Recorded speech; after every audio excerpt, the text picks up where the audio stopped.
4-5 ദിവസം നീണ്ടു നിന്ന കല്യാണത്തിരക്കിനൊക്കെ ശേഷം ഞങ്ങളിന്ന് ഒന്ന് കറങ്ങാൻ വേണ്ടി പുറത്തു പോയതാണ് കേട്ടോ. ഞങ്ങളിന്ന് പോകുന്നത് ബാണാസുര ഡാമിലേക്കാണ് കേട്ടോ. പോകുന്ന വഴിക്ക് ഈ ചേച്ചീൻ്റെ കടയിൽ നിന്ന് കുറച്ച് ഉപ്പിലിട്ട സാധനങ്ങളൊക്കെ ഇല്ലേ, അതൊക്കെ മേടിച്ചു. പൈനാപ്പിള്, മാങ്ങ, ലോലോലിക്കിന് നിങ്ങളുടെ നാട്ടിൽ എന്താ പറയുക, കമൻറ്റ് ചെയ്യും കേട്ടോ. അതൊക്കെ മേടിച്ച് കഴിച്ചിട്ട് ഞങ്ങളുടെ യാത്ര തുടർന്നു. നമ്മൾ എങ്ങോട്ടാണ് പോകുന്നത്? അതെ, ബാണാസുര ഡാമിലേക്കാണ് കേട്ടോ നമ്മൾ പോകുന്നത്.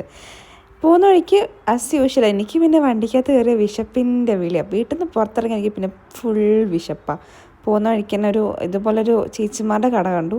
അവിടെ നേരെ കയറി മീൽസ് ഓർഡർ ചെയ്തു. കുഴപ്പമില്ലായിരുന്നു, ഒരു നൈസ് ഫുഡായിരുന്നു. ഇത് ബാണാസുര ഡാമിൻ്റെ അടുത്ത് തന്നെയാണ് കേട്ടോ. അവിടെ എത്തുന്നതിന് കുറച്ച് 2-3 കിലോമീറ്റർ ഇപ്പുറമായിട്ടാണ് കേട്ടോ ഇതുള്ളത്, ഈ ഒരു റെസ്റ്റോറൻ്റ് ഉള്ളത്. നല്ല ഫിഷ് മീൽസൊക്കെ ആയിരുന്നു. പിന്നെ ഞങ്ങൾ ചിക്കനും ഓർഡർ ചെയ്തിട്ടുണ്ടായിരുന്നു. അവിടെ നിന്ന് ഫുഡൊക്കെ കഴിച്ചിട്ട് ഞങ്ങൾ നേരെ ഡാമിലേക്ക് പോയി. വണ്ടിയും പാർക്ക് ചെയ്തിട്ട് മുകളിലേക്ക് നടക്കാൻ തീരുമാനിച്ചു.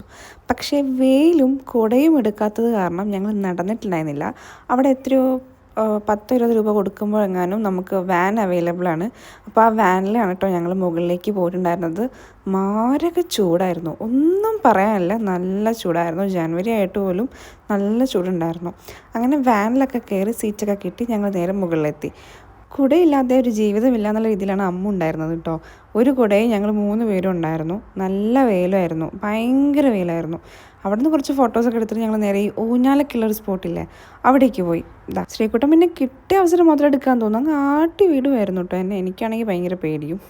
അങ്ങനെ ഞങ്ങളെല്ലാവരും മാറി മാറി ഇരുന്ന് ഊഞ്ഞാലൊക്കെ ആടി നേരെ ഞങ്ങൾ തിരിച്ച് പിന്നെയും ആ ബോട്ടൊക്കെ ഉള്ള സ്ഥലത്തേക്ക് പോയി.